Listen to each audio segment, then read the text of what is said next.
മർക്കോസ് വിഷമിക്കണ്ട. വരും വരാഴികൾ നോക്കാതെയുള്ള ചെറുപ്പത്തിന്റെ എടുത്തിയാട്ടങ്ങളിൽ ഒന്നാണ് അവന്റെ ഈ പോക്ക്. നേരെയാവാതിരിക്കില്ല. ഓരോരോ പ്രശ്നങ്ങളിൽ അവൻ ചെന്ന് ചാടുമ്പോഴും ഞാൻ വിചാരിക്കും അവൻ നന്നാകുമെന്ന്. പക്ഷെ എന്റെ ആശയമൊക്കെ വെറും തോന്നലുകളായി മാറുകയാണച്ചോ. ആ നമ്പൂരി പെണ്ണിനെയും കൂട്ടി അവൻ വന്നപ്പോ തോമച്ചനും ഗ്രേസിയും വഴക്കിട്ട് വീട്ടിൽ നിന്ന് ഇറങ്ങിപ്പോയി. അപ്പോഴും ഞാൻ അവന്റെ കൂടെ നിന്നത് അങ്ങനെയെങ്കിലും ഒരു മാറ്റം വരുന്നെങ്കിൽ വന്നോട്ടെ എന്ന് കരുതിയ. എന്നിട്ടും അച്ഛനറിയാമോ, 7 മാസം ഗർഭിണിയായ അവന്റെ ഭാര്യയുടെ കണ്ണുകൾ നനയാത്ത നേരമില്ല. സ്വയം ആശ്വസിക്കാൻ കഴിയാത്ത ഞാൻ എങ്ങനെയാണ് അച്ചോ അവളെ ആശ്വസിപ്പിക്കുന്നത്? ഗർഭിണിയായ അവളുടെ ആശുപത്രി കാര്യങ്ങൾ കൂടി ഞാൻ അന്വേഷിക്കണമെന്ന് വെച്ചാൽ അത് ഞാൻ ചെയ്യുന്നുണ്ട്. പക്ഷെ അവരിൽ നിന്ന് ഒരു നല്ല വാക്കെങ്കിലും അവൾ പ്രതീക്ഷിക്കില്ല അച്ചോ.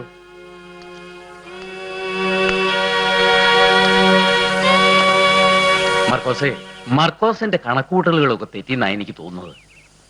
ഇതാ നോക്കൂ.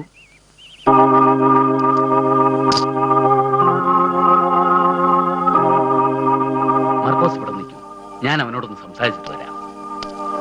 എന്റെ കർത്താവേ,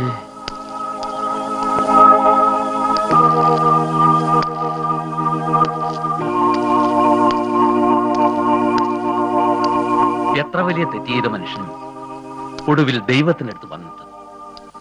എനിക്കറിയാമായിരുന്നു ഒരിക്കൽ നീയും വരുമെന്ന്.